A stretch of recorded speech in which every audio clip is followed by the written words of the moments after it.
Hey there, I'm David Ferris with E&E News and the Electric Road Trip. And I'm Pete Baer, who's taking over the trip from David. David, you've been on the car 5 days now, starting in Minneapolis, and you got it to Billings through the EV desert of North Dakota. Mm-hmm. What's this week been like for you? Yeah, well, it's been a crazy week. I mean, you handed the car off to me back in Minneapolis, so it's kind of a nice bookend to have you taking it back now.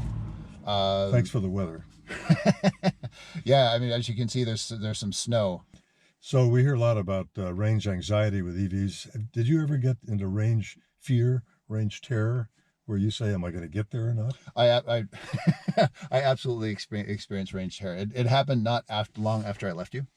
I left too confidently from Minneapolis, and I realized too late that I had not left myself enough battery to get there, and so I ended up just barely easing off the freeway with only 4 miles of range left.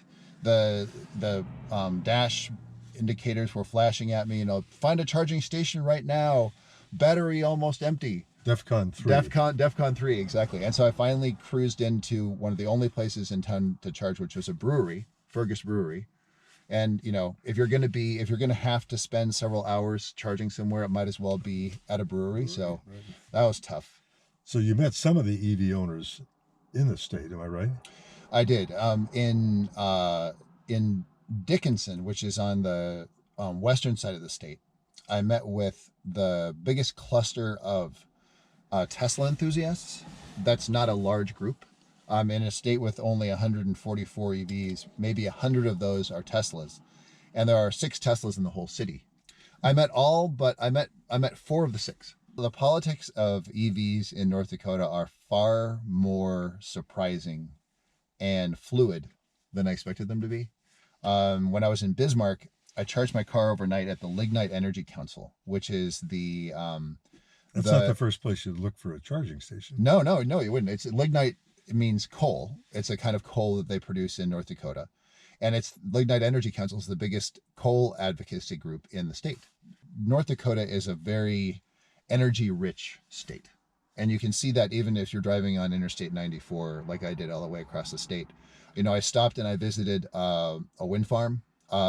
These big giant towers out in the middle of this stark nowhere, wind buffeting the plane, and then drive just another maybe 75 miles down the road, and there are the oil pump jacks. The coal industry in North Dakota is threatened by the wind because it is cutting into the demand for coal, and the Lignite Energy Council and coal advocates are making the bet that EVs will raise demand for electricity, which will create a market for North Dakota coal, even as coal falls on hard times around the country. So you had a tough ride through the snow to get into Billings. Yeah. Tell me about that. Yeah, I mean, I was out of North Dakota, and I thought that I'd been through the worst of it. And then as I left Miles City, Montana to get here to Billings, Montana, drove right into a snowstorm. And I'd never driven an electric vehicle in the snow, but the additional challenge with an EV is that is it keeping the heat on, not even for yourself, you can bundle up, but keeping the heat on in order to keep your windshield clear requires energy from that battery that you're relying to get from A to B. Right. And so I was really stressed out during that leg that I needed to get there safely, but I actually also just needed to get there. And that's one of the things you learn with EVs. And in this particular week, with the distances in North Dakota and the snow we had, I feel like kind of the elements threw everything they had at us during this leg of the trip. Well, you made it.